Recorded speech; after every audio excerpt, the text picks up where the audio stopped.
My name is Taylor Weedo, and I will be giving a quick presentation on constitutional rights and their place within disaster policies. The United States Constitution was written for the purpose of protecting United States citizens and regulating the power of the government. This is a well-known fact, and for the most part, this 227-year-old document has done a great job. However, new threats have emerged in the past 30 or so years that have challenged our government, not only in its ability to protect its citizens, but to do it in a way that does not violate our constitutional rights. Benjamin Franklin once said, "Those who give up essential liberty to purchase a little temporary safety deserve neither liberty nor safety." He believed that the freedom of the American people is paramount and should come before their safety. Critics may say that this is reckless policy. However, when you dig a little deeper, you can see how deeply Mr. Franklin loved his fledgling country. In times of fear and public unrest, it is easy for legislation to be passed that threatens the greater welfare of the nation. To prevent the death of more citizens, legislators could end up sealing their country's fate by enacting legislation such as the Patriot Act that pushes our country down the slippery slope of security. No lawmaker wants to see their constituents, or any American for that matter, die at the hands of foreign or domestic actors. Whether pursuing religious conquest, protesting U.S. intervention abroad or at home, radicals, terrorists, or militants, whatever name fits best, have now reached American shores. While there have been previous acts of terror committed domestically by people such as Timothy McVeigh, it was the terror attacks of September 11th that pushed our government to provide greater security at the cost of some of our freedoms. Bombings for any number of motivations are no new thing. However, the use of airliners as large mobile weapons is rather new.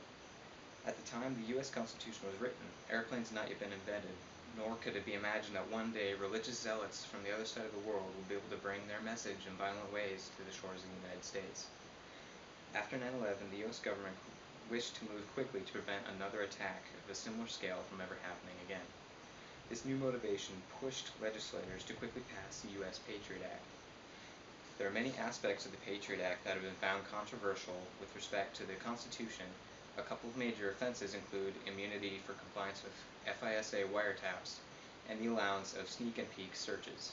Essentially, the Patriot Act allows for government agencies to tap an individual's phone without a warrant, and for government agents and law enforcement to essentially break into an individual's house or vehicle and search for incriminating evidence without notifying the target individual. These two policies directly conflict with the Fourth Amendment within the Bill of Rights.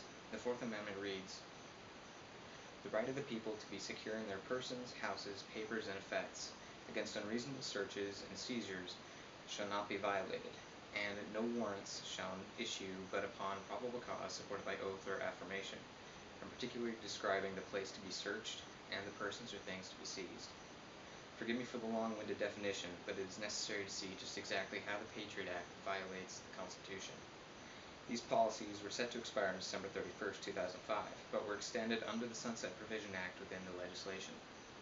Later on May 26, 2011, President Obama passed the Sunset Extension Act of 2011 that allows for the three main provisions of the Act: roving wiretaps, searches of business records, and surveillance of lone wolves, to be continued for another 4 years. Despite the direct conflict between this piece of legislation and the U.S. Constitution, this act is allowed to continue infringing upon our rights as citizens.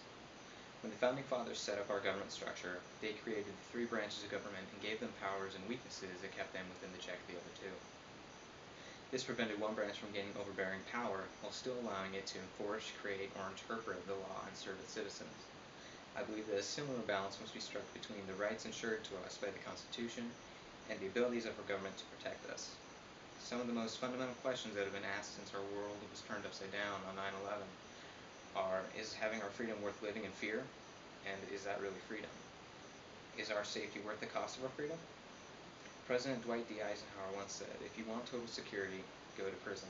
There you're fed, clothed, given medical care, and so on. The only thing lacking is freedom." It can be rightfully assumed that no American wishes to live in prison, and that no American wishes to give up their rights that so many men and women have died to protect. It is going to take hard work, dedication, and compromise to ensure our rights are protected and that our government can protect us. Thank you.